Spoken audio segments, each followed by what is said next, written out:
Bonjour à tous, merci d'être venus en cette heure de déjeuner. On va vous proposer une présentation un petit peu différente des précédentes qui étaient plus orientées outils, solutions. Nous, ce que l'on propose, c'est de se positionner sur une réflexion autour de la méthodologie que l'on peut appliquer sur les data labs. Donc on va parler un petit peu outils, mais pas que, et méthodologie, organisation. Tac. Alors, qui sommes-nous déjà? Cédric Bellarat, qui est Project Manager Data, qui va faire deux présentations retour d'expérience sur des data labs structurés différemment. Et moi-même, Alexis Transo, directeur de l'expertise data au sein du cabinet MC2I. On va essayer de rattraper les 5 minutes qu'on a perdues. Notre cabinet, donc, qui est un cabinet de conseil en assistance maîtrise d'ouvrage dans le cadre de projets IT Data, créé il y a 30 ans, avec une croissance organique de 15% par an depuis plus de 15 ans. Donc un développement fort porté sur l'innovation, sur la data, et des effectifs de 830 consultants, dont beaucoup certifiés agiles et sur les méthodologies projet, avec un turnover assez très faible sur le marché et un positionnement en France et à international, Belgique et Angleterre. Dans la présentation, on va déjà faire un petit rappel sur le contexte du lab. On l'a un peu tous assimilé, mais c'est bien de rappeler le contexte et les enjeux. Un data lab, c'est au croisement de trois notions. Le premier, c'est la data value, avec de nouveaux usages, de nouveaux besoins, de nouveaux outils qui arrivent, des solutions cloud, l'intelligence artificielle, les réseaux sociaux de plus en plus présents, des outils digitaux et des portails web qui vont récupérer de plus en plus de données de tracking et de parcours utilisateur. On va être de plus en plus dans la volonté de valoriser cette donnée et de la maîtriser. On a des outils qui vont provoquer, qui vont générer des données exogènes. L'objectif, c'est aussi de pouvoir mettre en lumière, mettre en harmonie, gouverner la donnée pour permettre de lui donner de la valeur et d'identifier aussi des nouveaux usages auxquels nous pourrons répondre.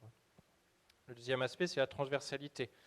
De plus en plus, l'entreprise, des clients grands comptes, même du middle size, sont familières de l'agilité, des solutions digitales, de l'optimisation de la performance et de la communication en interne comme en externe. Cette transversalité, elle a pour objectif de pouvoir décloisonner les directions dites métiers ou transverses opérationnelles, de les faire parler de plus en plus ensemble. On est dans des visions maintenant front-to-back. Donc il faut faire parler des métiers qui, à l'époque, il y a encore 5 ans, ne parlaient pas trop ensemble. Cette transversalité est donc extrêmement importante. Et enfin, l'expérimentation, l'innovation, qui est un sujet qui est de plus en plus moteur pour les entreprises. Le fait de travailler avec les startups a recréé, on va dire, cette approche, cette démarche scientifique qui avait été perdue dans l'entreprise, sortie des directions R&D. Donc c'est de remettre un peu cette stratégie de POC, de réflexion, d'itération, d'esprit d'initiative. On parle d'entrepreneuriat qui est extrêmement important, mais aujourd'hui ce sont plein de petites choses qu'il faut structurer. Et un data lab a la volonté de pouvoir inclure cette démarche d'innovation continue, de la pérenniser au sein de l'entreprise sans forcément que ce soit porté par un projet, par une direction. Qu'entend-on par data lab aujourd'hui? Le terme a évolué. À l'époque, il y a encore 5-10 ans, c'était mettre en place une data platform, mettre à disposition des outils, avoir des solutions de data visualisation. Mais aujourd'hui, on en revient un petit peu parce qu'il est très difficile d'avoir un ROI sur la mise en place d'une data platform. À court terme, c'est très difficile. Avant tout, le data lab, c'est des compétences, des profils data scientist, data engineer, data analyst. Compétences que l'on a peut-être déjà dans l'entreprise ou compétences qui sont externes à l'entreprise, qui peuvent être provoquées par un partenariat, par des rencontres avec des startups. Donc ce sont vraiment des profils qui vont permettre de travailler la donnée. Attention, un data scientist reste un statisticien, un mathématicien, pas forcément un développeur. Il faut avoir à la fois des personnes en capacité de développer des solutions, mais aussi des personnes qui vont comprendre une fonctionnalité, qui vont comprendre un métier. On a donc besoin de business owner. Un data lab va répondre à des use cases, à des besoins du métier. S'il n'est pas piloté par des use cases, le data lab n'a aucun intérêt, aucune pertinence, il va vite tourner en rond. Bien sûr, à partir du moment où on a des use cases, qu'on sait les identifier, qu'on sait les isoler, qu'on sait qualifier, on a un aspect outil technologique qu'il faut mettre en perspective. Attention, les outils, on en a déjà dans l'entreprise. Il y a déjà des data warehouse, il y a déjà des bases de données, il y a déjà des outils de data viz, il y a déjà des connecteurs qui sont faits pour aller récupérer des données de différentes bases.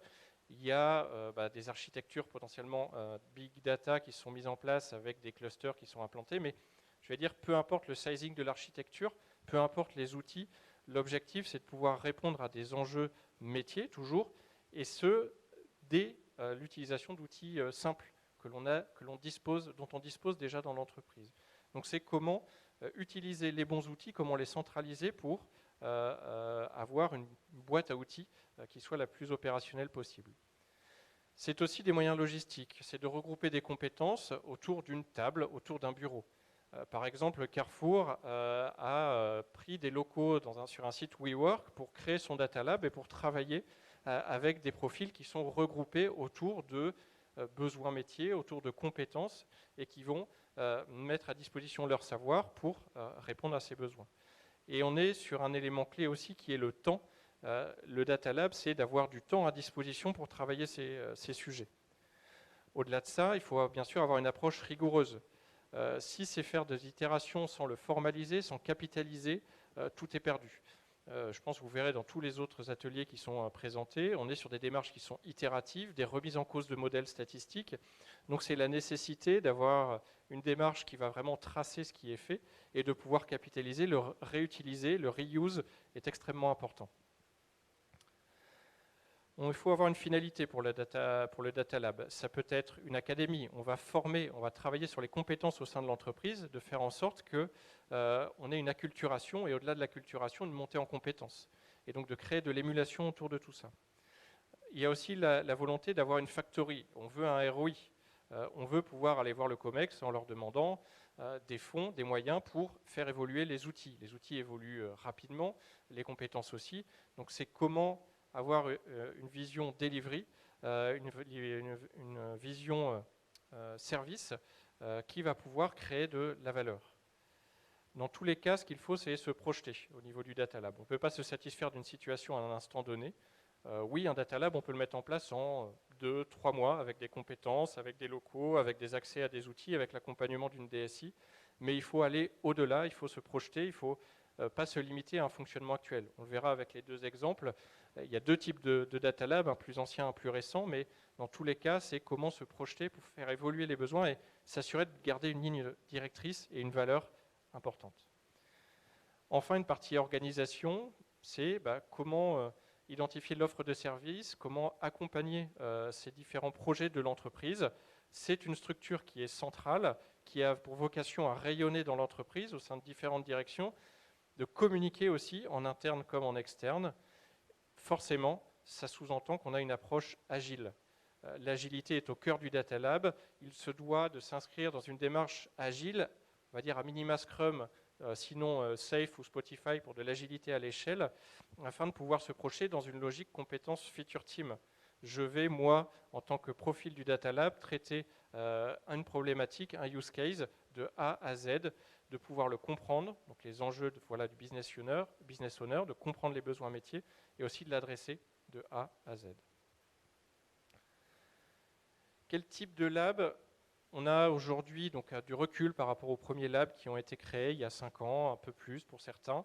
On a ces premiers labs qui arrivent à un niveau de maturité intéressant, mais qui se structurent, qui s'industrialisent, qui sont plutôt orientés aujourd'hui usines logicielles.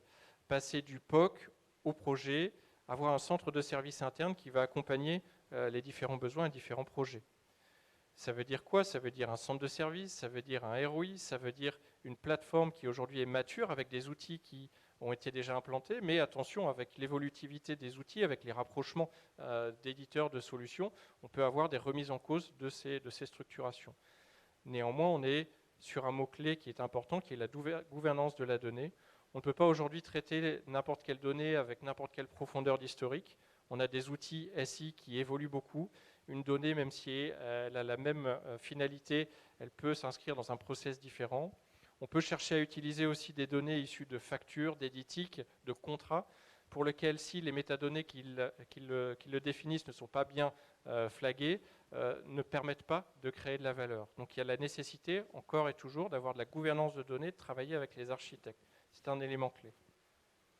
Le deuxième, c'est le Data Lab un peu plus récent qui se veut un peu incubateur, qui va faire de l'exploration de la donnée, qui va s'inscrire avec une mise en place de compétences avant d'avoir cette plateforme et de travailler potentiellement en small data et pas du big data à tout prix. Ça veut dire une attitude disruptive, ça veut dire du prototypage, avoir un rôle de formation, de montée en compétences, toujours de la gouvernance qui est extrêmement importante. Gouvernance de la donnée, on travaille toujours sur la donnée et on peut chercher, même si on va attaquer à nouveau avec des solutions de mise en place de connecteurs assez simples, avec un positionnement de paiement à l'usage, pouvoir utiliser des bases de données existantes ou aller attaquer des SI différents à la demande pour répondre à un besoin. Et ça, on va dire que les besoins que l'on peut couvrir aussi rapidement, ça va être des enjeux qu'on peut trouver liés à la fraude. Par exemple, vous avez peut-être entendu parler récemment Amazon qui a pu sortir une dizaine de commentateurs du top 50 par rapport à de l'achat produit. Ils avaient un rating qui était de 5 étoiles quasiment systématiquement. Ça, on peut l'identifier sans forcément avoir une logique data science, analyse, algorithmie. Mais l'axe qui a permis de compléter cette vision, qui était une approche différente, c'était de visualiser les montants des produits qui ont été commandés sur une période donnée. Et on a vu que certains d'entre eux commandaient à peu près 10 000 euros de produits en un mois. Très bien pour eux, mais ça semble assez proche de la capacité d'un client moyen à pouvoir acheter tous ces produits. Donc on a une approche out of the line qui permet d'avoir une réflexion différente, et c'est ce lab qui permet de réfléchir en dehors des habitudes du métier. On a mis un versus sur ces deux labs, mais ils ne sont pas en compétition. Ils peuvent se compléter. Ils ont une profondeur d'historique différente. Ils ont été structurés à des moments différents, mais ils ont des similitudes et il faut garder les mots-clés pour le développement de ces labs en entreprise. Je vais laisser Cédric faire les rex. C'est effectivement ce qu'on va voir. Du coup, en fonction, on a interviewé dans différents labs et on a retenu 2 labs qui sont intéressants pour leurs différences, en fait, qu'elles soient au niveau de leur genèse ou des objectifs et de la manière dont ils sont gérés. Celui-là, c'est le premier lab que nous, on a qualifié comme orienté expérimentation et delivery. Alors, pour faire un petit peu la genèse, c'était déjà il y a 5 ans. C'était dans les contextes où le big data prenait vraiment beaucoup de place dans l'entreprise, le data lake commençait à s'imposer, à centraliser les données. L'entreprise a voulu investir fortement dans un souhait d'inviter en fait aux nouveaux usages et de les pousser, de les faire apparaître. Donc c'était un investissement qui était assez lourd, que ce soit en matière de technologie ou de ressources, de compétences. Du coup, la vision qu'ils en avaient, c'était de servir absolument toute l'entreprise, donc les différentes fonctions métiers, mais également les filiales et toutes les directions, également en région. Voilà, un investissement fort avec un scope et un objectif très très large. On est plusieurs années après maintenant, et à quoi ça ressemble? Alors, par la force des choses, ce lab a pris une tournure d'usine logicielle à cause des besoins métiers qui se sentaient très pressants et n'a pas pu garder ce temps, l'innovation pour pouvoir revoir le business model, pouvoir proposer des solutions disruptives, comme c'était le cas initialement à sa création. On voulait vraiment revoir le business model en s'appuyant sur les nouveaux outils et les nouvelles techniques d'analyse. Donc, qu'est-ce qu'on a aujourd'hui? On a une technologie assez disparate, avec donc plusieurs lieux de stockage. On se rend compte qu'à un point de vue gouvernance, il y a encore un axe qu'on peut pousser plus loin, plusieurs outils d'exploitation. Et également, alors c'est vraiment un extrait, mais un nombre d'outils de visualisation assez important. Pardon, on ne va pas dire que c'est ad hoc en fonction du projet, mais c'est vraiment très très varié. D'un point de vue fonctionnement, alors on est sur des équipes spécialisées. Donc c'est bien sûr en agile, on est sur du Scrum. Un data lab qui est assez grand, du coup, qui est dans le framework SAFe, qui fonctionne avec des trains alignés pour le delivery. Et du coup, le fonctionnement, c'est le métier va venir proposer son besoin au lab. Et dans ce lab, on a une équipe pilotage qui va faire le lien avec le métier. Et puis des équipes spécialisées, donc une pour l'infra, qui va porter tous les besoins infra, architecture de manière transverse sur les besoins. Et des équipes, des teams spécialisés, que ce soit sur la gestion de la donnée, la qualité, la data science au sens pur, ou encore la partie visualisation. D'un point de vue delivery et expérimentation, ce lab est vraiment très très bon, avec des compétences spécialisées qui se répartissent les US de chaque projet en fonction de leur spécialité. Ça permet de produire vraiment très très vite de la valeur. D'un autre côté, on perd un petit peu un de ces souhaits qu'on cherchait dans le lab, qui est le décloisonnement et la transversalité. On perd cela déjà notamment dans les ressources, où avec des équipes spécialisées, on perd ce partage, cette innovation et ces échanges transverses sur tout le lab. Et on le perd également même au niveau du stockage, et, ce qui est un peu dommage, parce qu'au final, la gouvernance sur la donnée n'a pas été poussée dans son intégralité, et on a plusieurs lieux de stockage qui viennent alimenter les usages du Data Lab. Un autre point qu'on a aussi au niveau du cloisonnement, c'est le partage avec le métier. On se rend compte que le métier est très peu présent dans la réalisation des usages. Il arrive comme apporteur d'affaires, mais ensuite c'est vraiment l'équipe Data Lab qui va travailler dessus. Ce qui fait que le partage de connaissances, le partage de cette culture data et innovation va rester restreint au sein du lab, pas partagé avec l'entreprise au sens large. Et également pour l'industrialisation, une fois que les POC sont menés, on n'est plus à l'ère des POC, maintenant on veut vraiment développer des solutions pérennes. On a du mal à réintégrer l'ESI classique parce que la diversité des outils est telle que c'est très dur de rentrer dans les clous et qu'on a un lab qui travaille pas en autonomie mais presque et pas assez proche du SI. C'est pour ça qu'on va parler du deuxième lab qui a pris des choix, des stratégies différentes et du coup qui a un résultat différent. Donc ce lab, il est beaucoup plus jeune, il a à peu près 1 an, et on l'a qualifié d'orienté rationalisation, acculturation et décloisonnement. Alors pourquoi? Quelle est son histoire? Bien sûr, il y avait la transformation des SI, également la montée en puissance du big data, les stockages à coût réduit, l'émergence du data lake centralisé, qui retient toutes les données. Et il est arrivé il y a 1 an, et du coup c'était une époque où des utilisateurs, qu'ils soient métiers ou SI, étaient capables de produire eux-mêmes des innovations à leur échelle.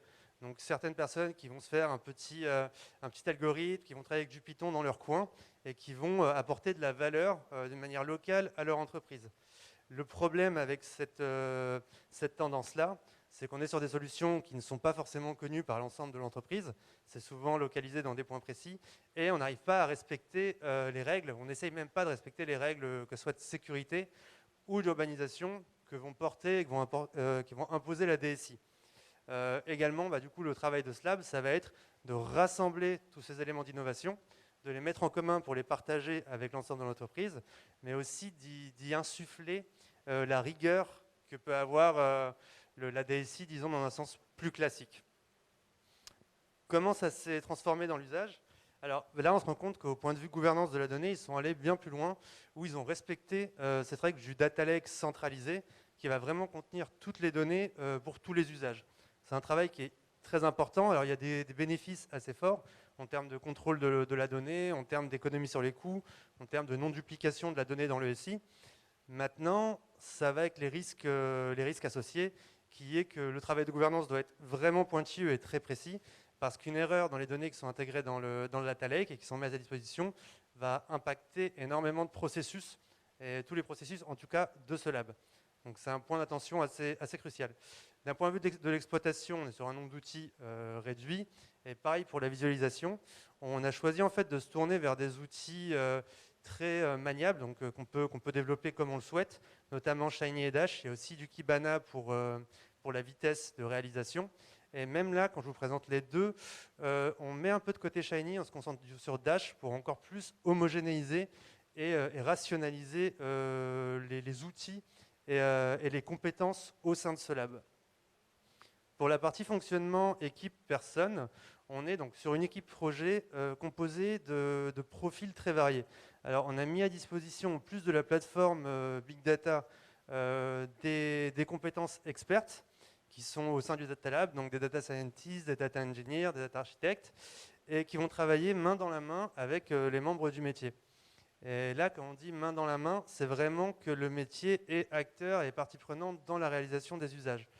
L'avantage, c'est que les équipes du lab et les équipes métiers pourront profiter des expertises de l'autre équipe. Pour l'équipe Data Lab, c'est d'être plus pertinent dans le choix de ses indicateurs, dans le choix des données qu'il va utiliser. Et pour le métier, c'est profiter de la culture data, de la culture innovation que vont apporter les experts du Data Lab. On intègre également, dès le début et dans chaque cas qu'on va traiter dans ce Data Lab-là, un membre du SI qu'on va appeler plus classique Pourquoi? Pour deux raisons, et c'est lié à l'origine de ce Data Lab.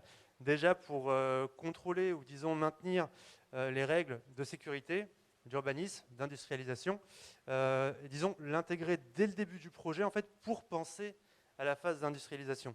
Où l'objectif quand on lance un projet dans ce lab-là, c'est pas simplement du POC qu'on va ensuite laisser dans un coin, c'est vraiment de se dire qu'on fait une expérimentation, mais qu'après on va pouvoir la ramener dans le SI et en faire bénéficier beaucoup plus de personnes.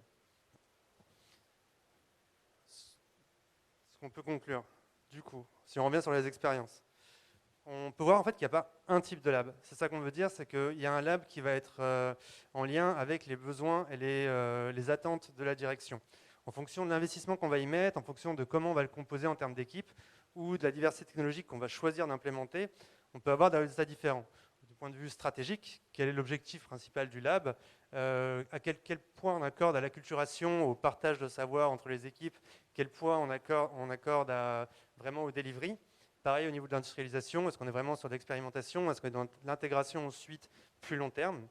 Et pour ça, il y a des bonnes pratiques qu'on retrouve un peu dans tous les projets lab qu'on a pu croiser et qui sont importantes. La première, c'est la proximité de la direction.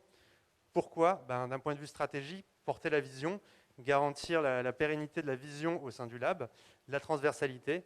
Dans un lab, on a des profils différents, des acteurs de direction différentes. Il faut un sponsoring assez fort pour pouvoir mettre en cohésion tous ces acteurs et les maintenir appliqués. L'investissement aussi, comme on l'a dit, le ROI du lab n'est pas toujours simple à évaluer. Et du coup, il faut accepter de maintenir l'investissement dans un lab sans voir forcément très rapidement le retour qu'il nous apporte.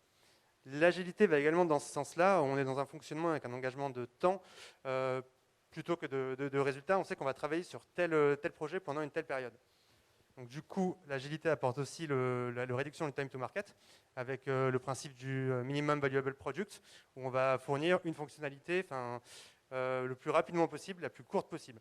Ce qui permet aussi d'accéder au troisième point qui est la mentalité fail fast, c'est de se rendre compte très rapidement, dès le début, dès les premiers sprints, que ce qu'on veut faire ne marche pas.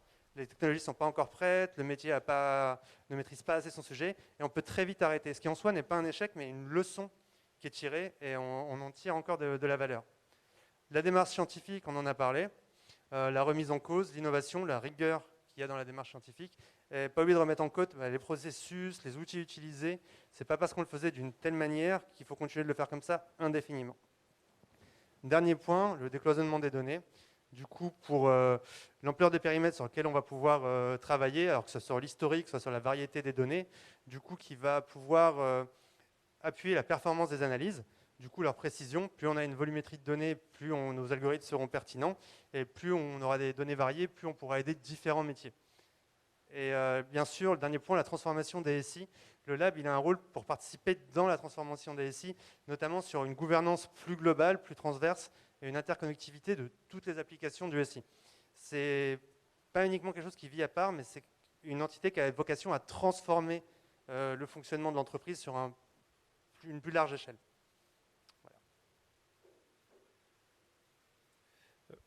Voilà. En parallèle, ce mode de fonctionnement, on l'a appliqué aussi chez nous en interne. Il faut savoir qu'on est une des rares entreprises à utiliser le framework SAFe pour refondre les process internes de l'entreprise. Et on en a profité pour mettre en place un Data Lab. Data Lab qui regroupe des compétences de consultants au niveau du cabinet avec de l'expertise. On voit quelques références d'outils et de profils. Notre Data Lab, il a vocation à accompagner les expertises sectorielles du cabinet, que ce soit sur des problématiques Smart Building, des problématiques Retail, où notre objectif, c'est de mettre à disposition ces compétences. On reste toujours sur cette partie équipe, moyens, compétences, capacité à se projeter et intégrer des problématiques métiers du début à la fin. Les profils du Data Lab ne sont pas forcément que des profils techniques, ils doivent comprendre les enjeux qu'il y a derrière. La valeur ajoutée de cette proposition, ça permet de se projeter avec un ou N compétences sur l'identification de nouveaux axes d'analyse pour améliorer la valeur métier. Enfin, en conclusion, en termes d'avenir des Data Labs, alors je vais le faire afficher rapidement dans ce cas-là, tac, tac, tac. Le premier point, c'est capitaliser sur les modèles et les remettre en cause. On a parlé d'agilité, on a parlé de modèles, d'algorithmie.